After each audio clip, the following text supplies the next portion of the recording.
This episode is brought to you by Google Gemini. With the Gemini app, you can talk live and have a real-time conversation with an AI assistant. It's great for all kinds of things, like if you want to practice for an upcoming interview, ask for advice on things to do in a new city, or brainstorm creative ideas. And by the way, this script was actually read by Gemini. Download the Gemini app for iOS and Android today. Must be 18 plus to use Gemini Live. Welcome to the No Guilt Mom podcast. I'm your host, Joanne Crone, joined here by the lovely Brie Tucker. Why, hello, Betty. How are you? We are doing a few weeks of encores here at the podcast, but guys, we have picked really, really great episodes for you. And I want to tell you a little bit of the backstory on this one, because this is number 13 of the podcast episodes we've done. And what are we on now, Brie? We're on we just recorded this morning, episode 332. That's insane. Yeah. That's insane. And this episode is with Jess Lahey, who is the author of The Gift of Failure. And she has also written another book since then called The Addiction Inoculation, which we did have her on the podcast for as well. But I have to tell you, this episode, we were only a month in to recording the No Guilt Mom podcast. Yeah, it aired back in October of 2020. So yeah. Yeah. And it was the beginning, I think, of our entire podcast thing, because Jess Lahey was somebody whose book I saw, whose book I read, and I was so excited about. I remember when we reached out to a lot of people at first in the podcast, and she was the first one who said, "Yeah, I'll come on your podcast." We were super excited. Remember, Brie? You messaged me. We're super excited. Yeah. I was like, oh my God, I can't believe we got her. And then she was like, hey, you want to talk to my friends too? And connected us with so many other wonderful people as well. Ned Johnson, Dr. Katie Hurley, Dr. Michelle Borba, Dr. Tina Payne Bryson. She introduced us to so many people, and we really owe so much to Jess Lahey. She is a wonderful human being. I get to see her sometimes in person when we are at the same conference, and she's just wonderful. So yeah, we hope you enjoy our very first meeting of the wonderful Jess Lahey, and let's get on with the show. Welcome to the No Guilt Mom podcast. I am your host, Joanne Crone, and I am joined here by my amazing co-host, Brie Tucker. Hello, everybody. How are you? We hope that you are doing well and staying healthy. Yes. With all this COVID nonsense going on, and maybe your kids are going back to school, like our kids went back to school, and you're dealing with all of the stuff that comes along with that. Oh, you mean when a cold makes you freak out that they might have COVID? Yeah. That was me this weekend. Yeah. So we today are talking with author Jessica Lahey, and this was such an exciting interview for us to do. I mean, when Brie texted me that we were doing this interview with Jessica, I screamed in my car. It was... And it scared your son. He was like, oh my gosh. It scared my son. Brie texted, and she's like, Jessica's agreed to do the interview. And I'm like, ah! Because her book, she's a phenomenal person. It was just one of the most fun interviews we have done. We want to induct her into our No Guilt Mom Girl Squad. Yes. She's amazing. If you haven't heard of Jessica, she's the author of the New York Times bestseller, The Gift of Failure, and the forthcoming The Addiction Inoculation, which is due April 2021. And what Jessica does is she writes and researches about the confluence of education and parenting. So how we could take those strategies and skills from education and how we can apply them best as parents. That's what I loved in The Gift of Failure. She's from just outside Boston, lives near Burlington, Vermont. And she also has a podcast about writing for all of you future authors out there. You want to check it out. It's the hashtag #AmWritingPodcast. And without further ado, you want mom life to be easier. That's our goal too.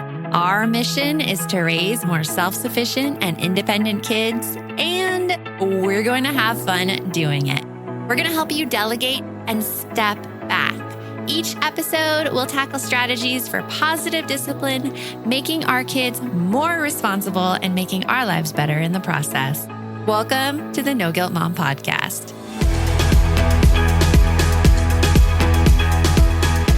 So tell me, where you grew up in Boston. So I actually grew up outside of Boston, in sort of the Metro West area, sort of out near. I grew up in a town, Sherburne, which is sort of like Wellesley, Natick, Framingham area, and it used to be all farms, and now it's weird McMansion houses. It's very strange.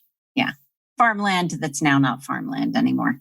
And I was listening to another podcast that you had an interview on, and you described yourself as kind of a writer who fell into being a teacher. Yeah, it wasn't even I've always been a writer, yes, but I was in law school to work in juvenile court in North Carolina. That was the goal. I had a mentor. I had we had a job plan, like she was going to move up to this other thing and I was going to take her job in juvenile court. It was all sort of set. And then I was asked to teach over a summer and I just fell so in love with it that it was completely obvious that I was supposed to be doing that. And that was when I was pregnant with my first kid, who's about to be 22. So I sort of became a mom and a teacher at the same time, which has worked out really nicely for me. And when you were a teacher and a mom, how did being a parent affect what you did in the classroom? It's the weirdest thing when I go. So I do a ton of professional development for teachers. Like I'll go to a school and I'll talk to the students during the day, and then I'll talk to the teachers in the afternoon, and I'll talk to the parents in the evening.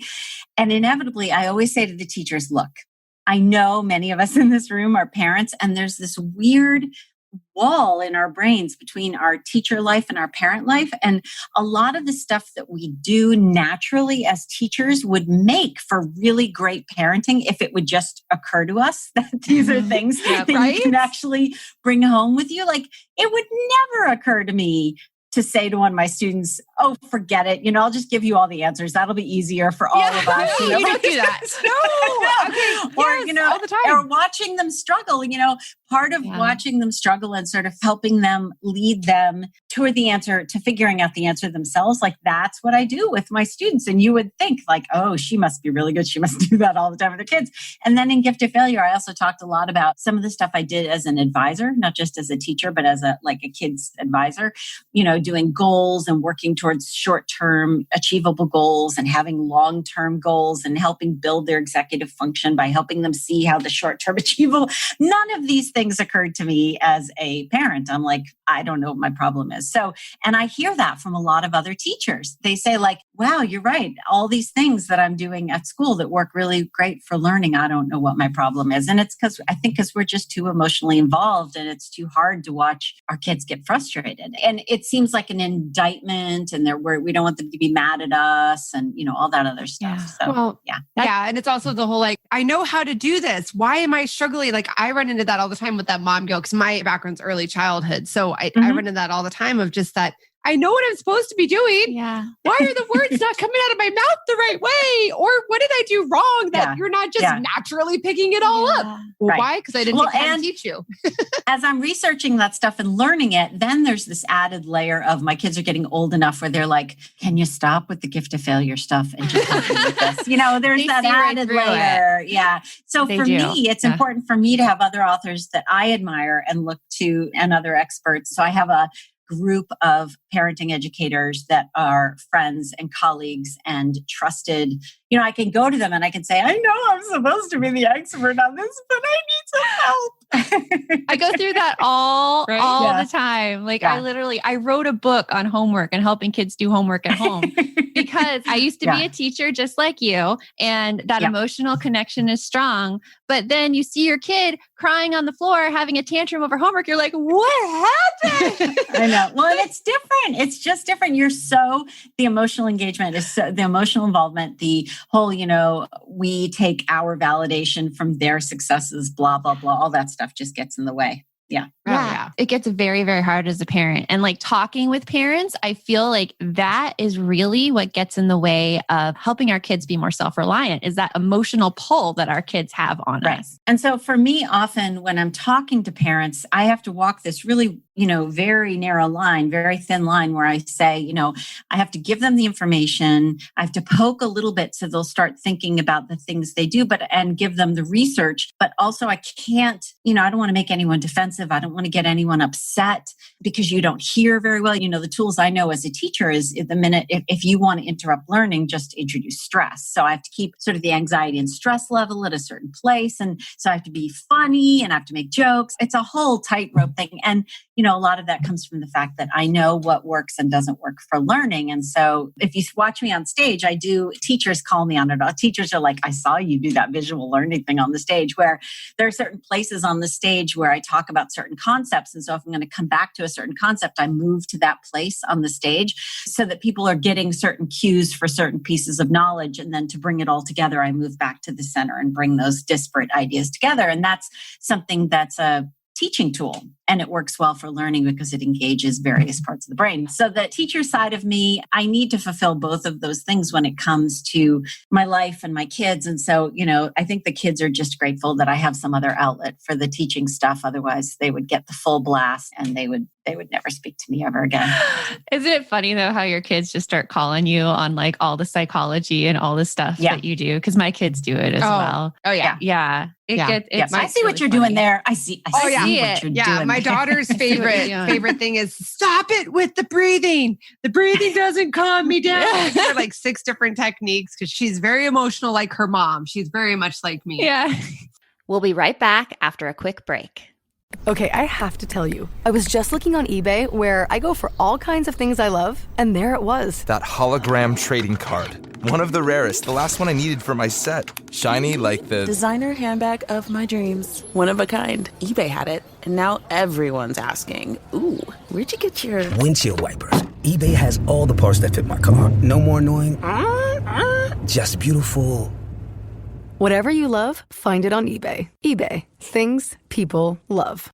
The #1 selling product of its kind with over 20 years of research and innovation. Botox Cosmetic, onabotulinum toxin A, is a prescription medicine used to temporarily make moderate to severe frown lines, crow's feet, and forehead lines look better in adults. Effects of Botox Cosmetic may spread hours to weeks after injection, causing serious symptoms. Alert your doctor right away as difficulty swallowing, speaking, breathing, eye problems, or muscle weakness may be a sign of a life-threatening condition. Patients with these conditions before injection are at highest risk. Don't receive Botox Cosmetic if you have a skin infection. Side effects may include allergic reactions, injection site pain, headache, eyebrow and eyelid drooping, and eyelid swelling. Allergic reactions can include rash, welts, asthma symptoms, and dizziness. Tell your doctor about medical history, muscle or nerve conditions including ALS or Lou Gehrig's disease, myasthenia gravis, or Lambert-Eaton syndrome and medications, including botulinum toxins, as these may increase the risk of serious side effects. For full safety information, visit BotoxCosmetic.com or call 877-351-0300. See for yourself at BotoxCosmetic.com.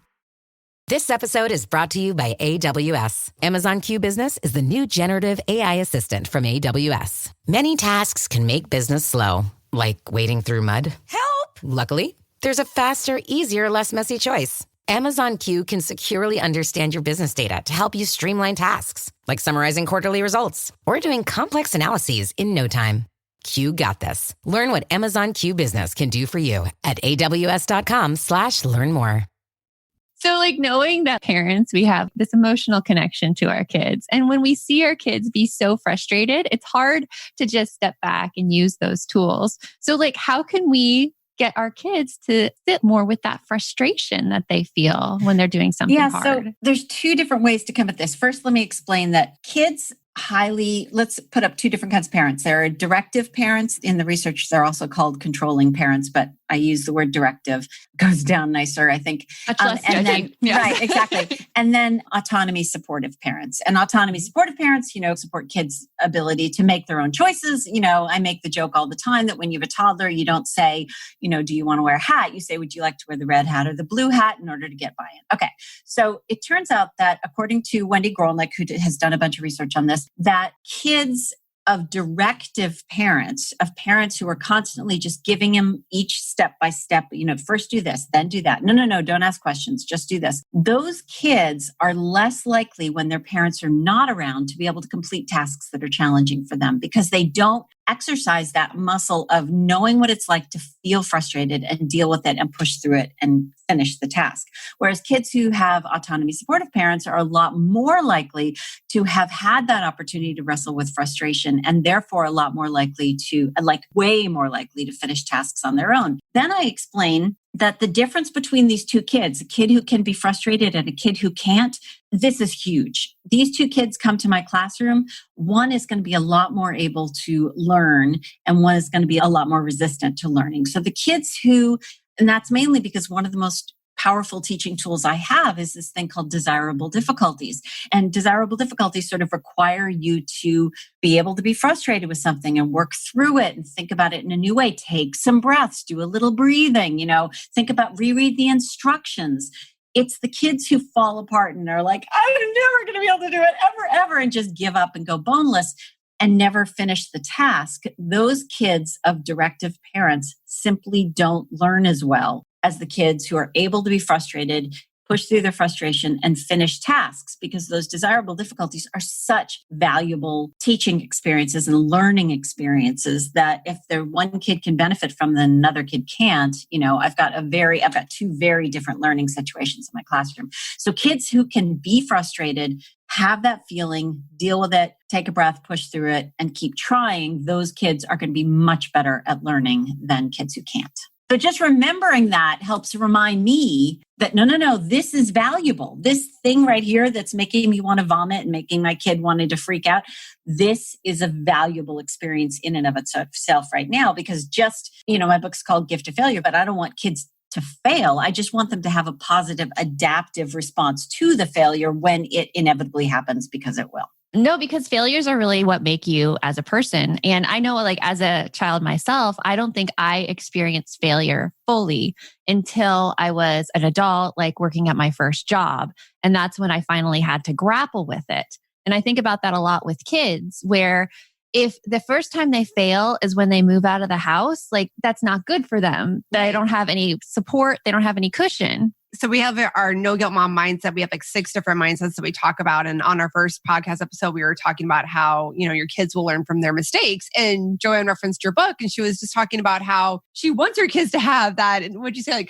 I want them to fail. Crushing failure when they're young and in elementary school. Because it actually teaches them to move forward. And I definitely see it a lot too with my kids. They have had their points. And I think a big one where we see that big struggle too is even just looking at our educational format, moving from an elementary standpoint to a junior high standpoint, so many changes. And you have to sit there and you want to, like you said, you want to be oh, just give me the homework. I'll do it all for you. Right. We'll sit down and we'll do it all together, but they have to learn how to do those. They have to. Right. So you have to struggle while you're still there. And for anyone who's listening, this sounds all kids fail. It's great for them. Now, on the other hand, what I'm talking about here is this productive failure, failure that is helping you feel a sense of self-efficacy, a failure that's helping you feel like you're getting something out of it. I told the story the other day of there was this kid I spoke to at a speaking engagement of mine at a school, and he had this art project that was due.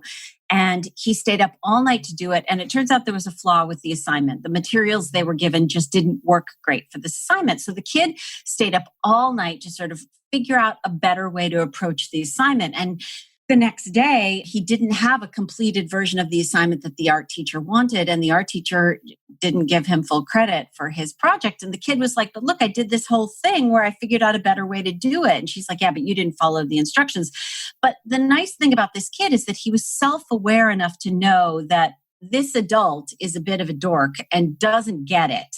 And he was so proud of himself when he told me. He was like, finally, there's this adult that I can share this thing with, and she'll totally understand that what he experienced was a really productive, valuable experience for him. And that's the kind of failure I'm talking about. And, I spent the last 5 years of my teaching career were spent teaching in an inpatient drug and alcohol rehab for kids. And the kids that I taught had often had a lot of unproductive failure, totally non-productive, just beat them down, stuff that there was no value coming out of that experience because they left it feeling even less efficacious, less like they had any control over the situation. And these are the kids that I really worry about because they're not getting any of the support from adults around them in order to help them have hope and see that they can be more competent and capable and all that stuff. So there is a difference between just failing over and over and over again because the world is against you and you just can't, and there's systemic stuff going on that's setting you up. But what we're talking about here is productive failure. To differentiate between the two for the audience, what are some examples of unproductive failure? Unproductive failure are times when you don't have any control over changing your situation. And that's what leads to, so for example, if a kid, and I've taught many of these kids who are in a home where there's abuse, a home where if the kid acts and tries to change their environment, it will not lead to any actual change. And what that puts the kid on the road towards is a thing called learned helplessness. They don't have what we call self-efficacy. And that just becomes this self-perpetuating helplessness upon helplessness. And then you get to a point with some of these kids where they feel like, well, why would I bother? I can't change my life. Why would I bother trying in school? I just fail. Why would I bother, trying to change my environment? So of course, drugs and alcohol are the best possible option for me because I just want to escape from that. Why would I want to be engaged in my life if everything is going wrong and I can't affect any change? But what we're trying to do, and that's why I talk a lot about the difference between competence and confidence. Competence is one of the things that I talk about a lot because it's confidence based on actual experience, trying something, screwing it up, getting it, changing how you approach it, and getting it right in the end and learning from that experience, as opposed to confidence, which is just like this, oh, it'll be great because everybody says I'm so smart kind of thing. That sense of competence is what can help rescue kids who feel like everything is just hopeless. It turns out that there's some great metadata on learned helplessness data, research on the research out of University of Pennsylvania with Martin Seligman, looking at learned helplessness. And Marty Seligman found out that, it looks like going helpless is sort of our default mode when experiencing long-term hopelessness, long-term pain, long-term suffering. We just sort of roll up in a ball and say, well, forget it. I won't even try. But the way to interrupt that is by giving control back. If you give control, both in the animal models and human models in these research studies, you can help kids gain some sense of power and control and self-efficacy back in their life. If you insert them back in the picture and say, look, I will support you. If you act, it may possibly change things. And let me show you how to do that.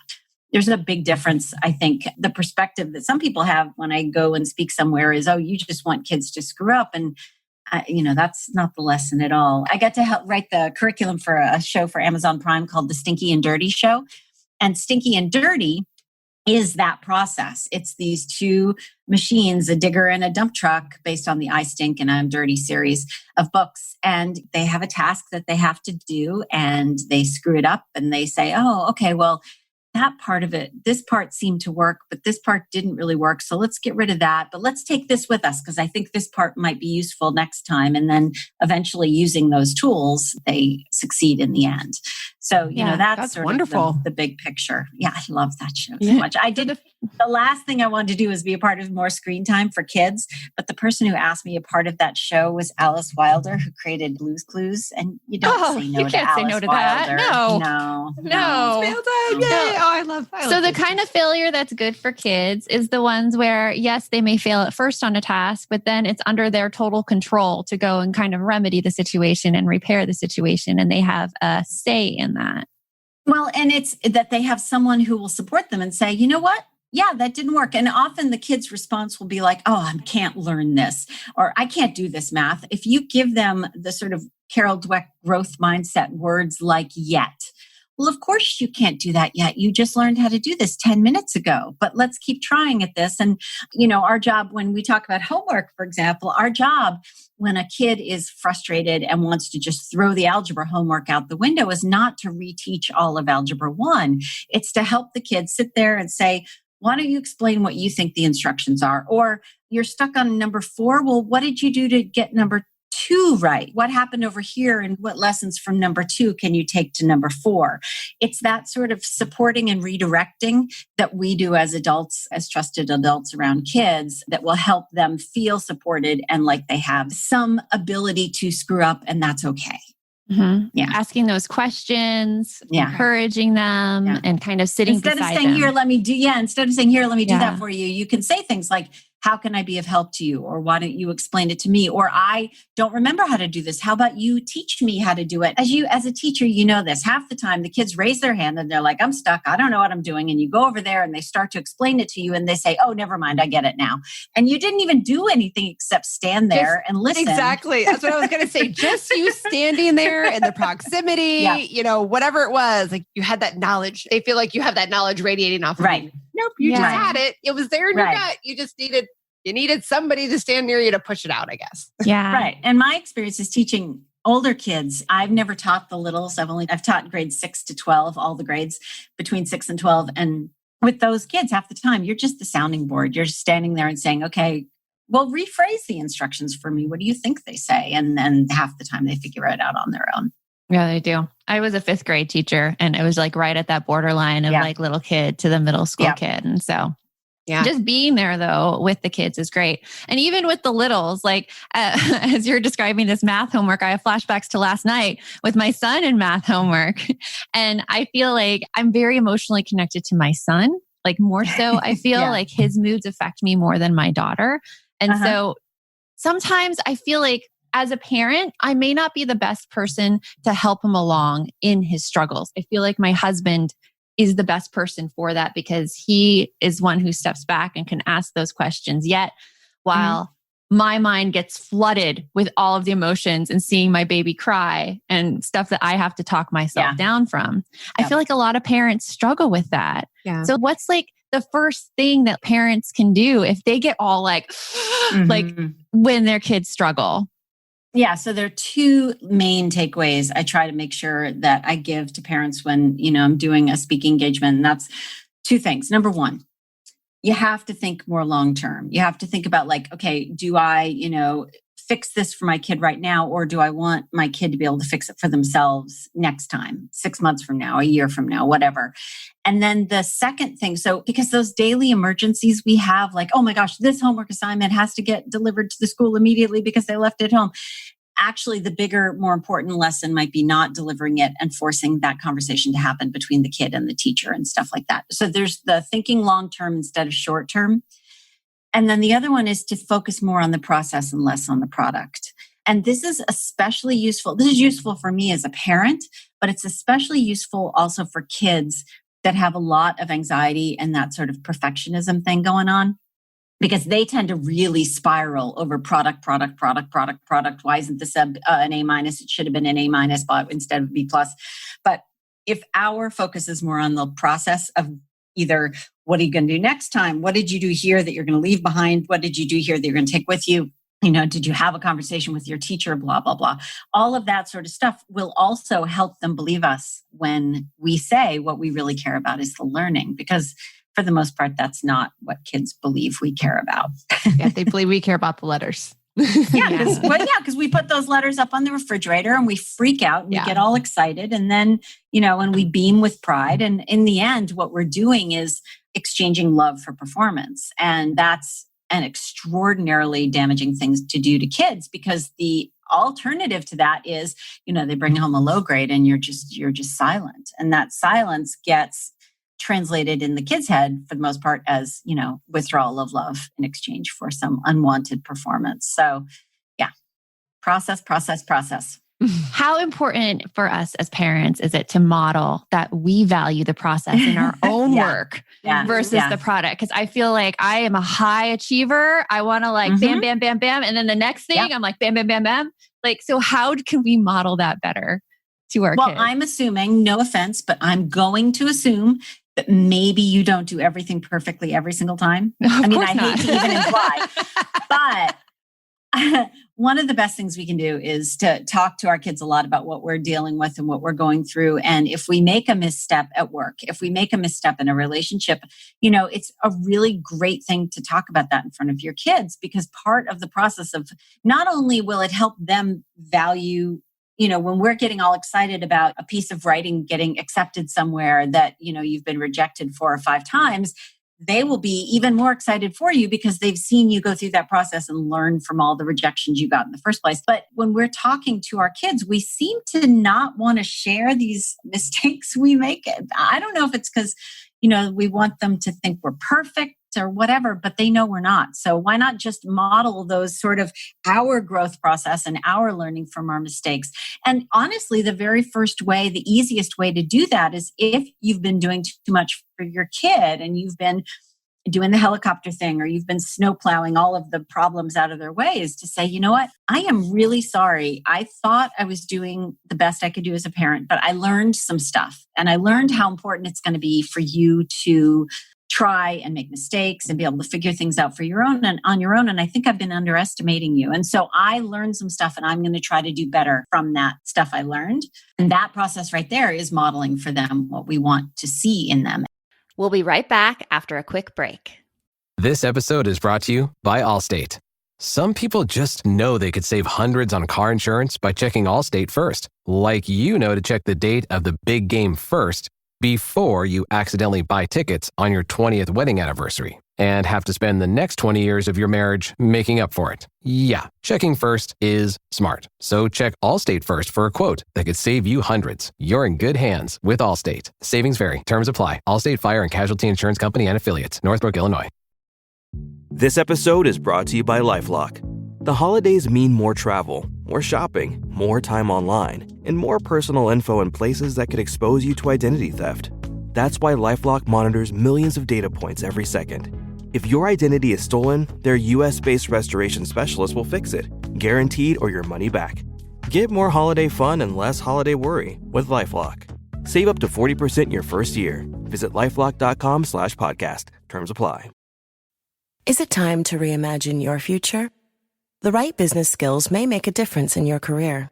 At Capella University, we offer a relevant education that's designed to focus on what you need to know in the business world. We'll teach professional skills to help you pursue your goals, like business management, strategic planning, and effective communication. And you can apply these skills right away. A different future is closer than you think with Capella University. Learn more at capella.edu. You know, in the book, I talk a lot about setting goals as well, because I said that whole thing about how it worked great with my advisees. If you're setting in our house, when we set goals, we try to make one of our goals a little bit scary. All of us set goals from time to time, and like in the new season or whatever. And definitely over summers, we try to set some goals for ourselves. Just, you know, and two of them, usually it's 3, and 2 of them, you know, are regular goals, but one of them has to be a little scary. And it's easier for kids to believe us when we say, no, you got to put yourself out there sometimes. And they look at you and they're like, wait, I don't see you ever putting yourself out there. Everything seems so easy for you. Because if you only tell them about your successes, then it is going to look like, you know, every single thing you try is golden and you do perfectly every time. You got to share some of the mistakes and ask them what they would do. How, like, engage them in the problem solving around it. I'm loving this. This is something that happens with me and my kids all the time. I'm really big on like, well, mom really messed up on that one. Anybody got any ideas on how we could do this better? Well, it's usually it was my students actually have pushed me on this a bunch of times. I was asked right after Gift of Failure came out, I was asked to write for Richard Branson's website about my biggest failure, like a failure I learned from. And I told my students what I was going to write about. And they said, that's not your biggest failure. You told us what your biggest failure is. And it's this other thing. And I was going to write about the fact that when I got close to failing my first law school exam, my first instinct was to quit law school. And they're like, no, that's a BS story. Your real story is the one you told us about your book. And the story that I ended up writing for this website scared the bejesus out of me to publish this post, because it was just really scary. Because when I first wrote The Gift of Failure, I had never written a book before. I'd been a journalist, you know, I write in 1,200 word pieces. So my first draft of The Gift of Failure was so bad that my editor called it unpublishable. Oh, man. That happened to another writer. It happened to Susan Cain of Quiet. Yes. You know that book? Yes. And it was an amazing book. And And they actually wanted to bring in a ghostwriter to help me with organization. And so I begged my editor to share all of the, you know, give me all the feedback, tell me all the stuff. And then I begged for 2 probationary chapters. I said, please, please, please, just let me have 2 chapters to try to get this right. And then at that point, my book had been delayed anyway because I'd had a head injury. It was a whole story. So we had some time to do some more in-depth editing, and she let me have 2 chapters, which turned into 4, which turned into me writing the book by myself. But based on an entire notebook full of criticism she gave, and it was so hard to hear all the things I did wrong. But that became the blueprint for the second draft of Gift of Failure, which became the blueprint for the book I just finished, which is going to be published in April. And I just said, I am not going to make these same mistakes twice. I'm going to learn from this experience and become a better book writer because of this. And so I had this huge checklist of like, okay, don't do these 250 things. And I sent in the first draft of my new book, and it was so clean, she couldn't believe it. She said, oh my gosh, like this book there's not a ton that needs to be done here. You know, that's an example of productive failure. That's an example of like really, really screwing things up and then being able to be humble and listen and learn from it. It's that sort of Zen mind, beginner's mind kind of thing. Like, okay, I'm a beginner. Teach me. There are so many things I love about that story and that you shared that story because, I've read Gift of Failure probably twice now.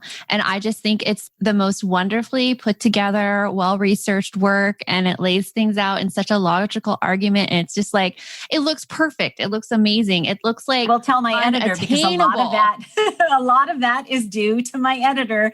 Well, that and the fact that you were willing to just pick yourself up and try it again and go with it with everything you had. And because it wouldn't exist without you. Well, and the thing is, the book would exist because a ghost would have probably helped me and it would have been fine. But there would have been this regret that I didn't learn all I could have from it and it wasn't totally mine.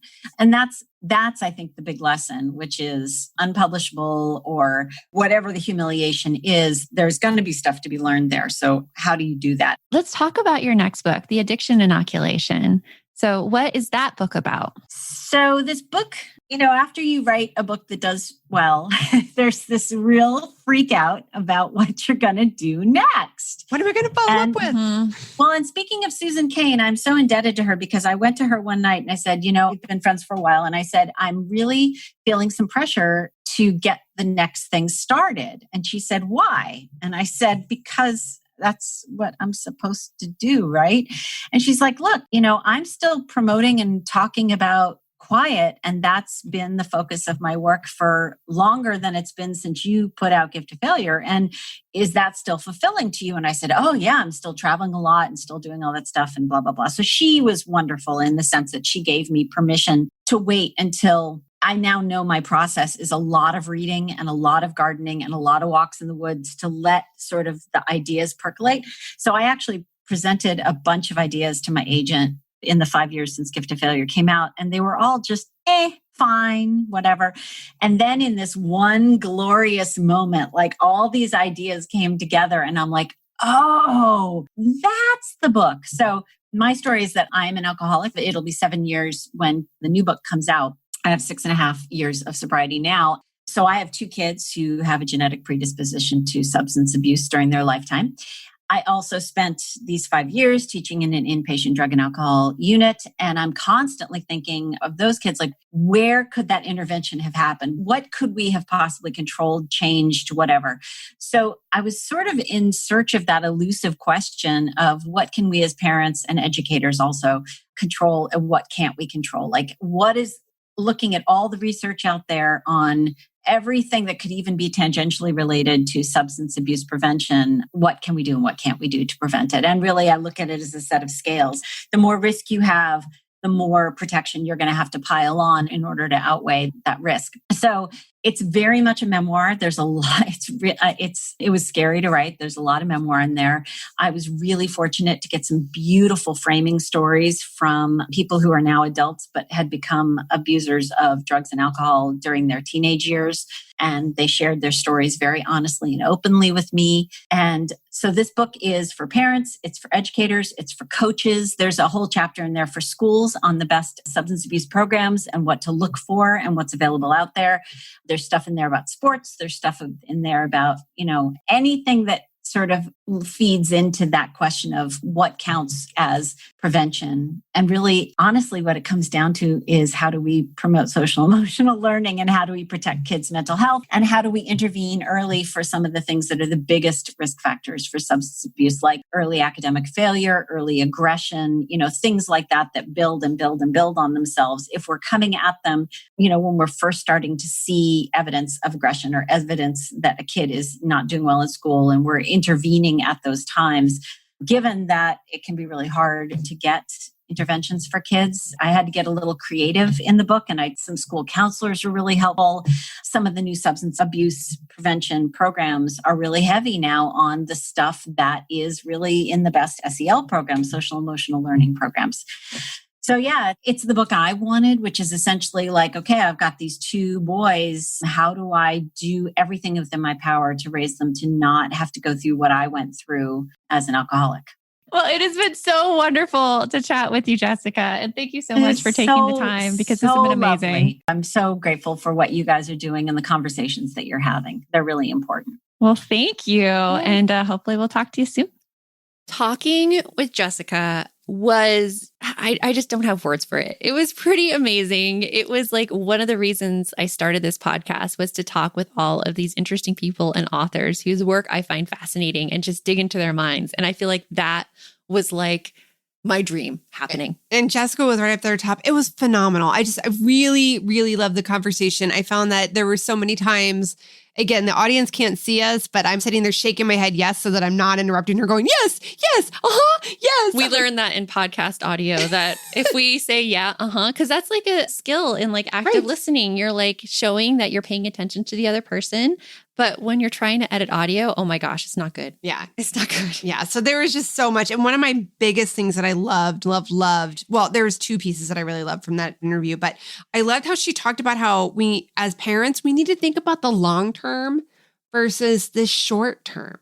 I think so many times, right, we think about the challenges that we're facing today, how to get my child to stop having this tantrum, how to get my child to do their homework, instead of thinking about the long-term gains of, okay, if I let my child work through this tantrum and I teach them skills for self-regulation, how much better is that going to be in the long term? Yeah. Right? And if they're struggling with their homework, me stopping everything I'm doing and coming and helping them answer their math problem isn't really teaching them in the long term how to do it. It doesn't. And for that, like for our conversation with Jessica, it was so many great reminders for me. Because even though I was a teacher and I know these things, but it doesn't mean I practice them or I remember to practice them all the time.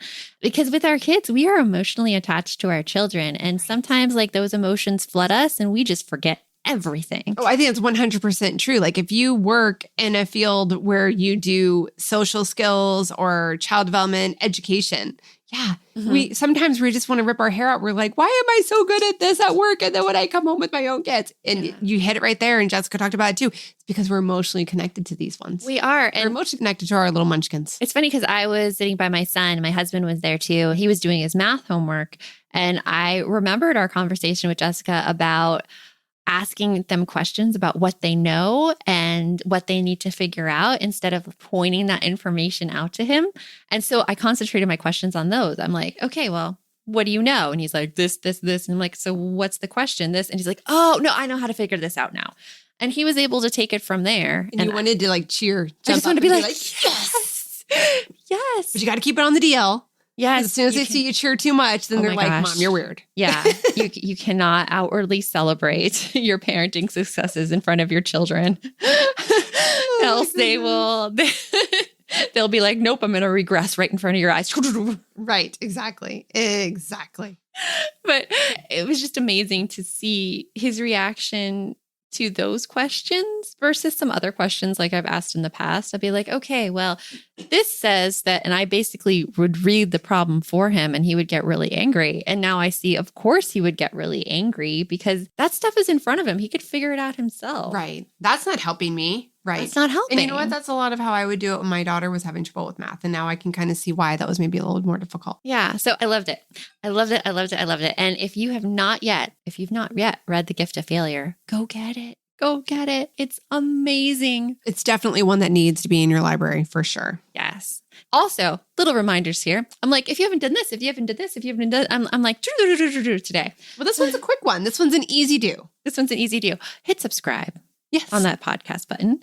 We publish new episodes every Tuesday and Thursday. And when you hit subscribe, they will be delivered to you right there. So you do not miss a No Guilt Mom episode. And if you have a few minutes, we also love it if you could rate and review us. We love the reviews in particular. Yes. There are our warm, fuzzy virtual hugs right now. Yes. So we always, if we remember, pick a review to read. And we found, yes. And we remembered. I keep refreshing my phone so I don't lose it. I'm like, here it is. Yes. This one is from Heather Murphy. And she says, I appreciate that Joanne has ideas I can relate to. As a mom of only one child, it is hard to remember that my life shouldn't revolve around them 24/7. It's encouraging to hear other women with ideas similar to my own when it comes to children. And I look forward to being assured not doing it all is actually good for my child. And I think, yes, Heather, you get a hug. Yes. And this episode, I hope that it showed you that not doing it all is the best thing for your child. So until next time, remember the best mom is a happy mom. Take care of you. We'll talk to you later. Thanks for stopping by.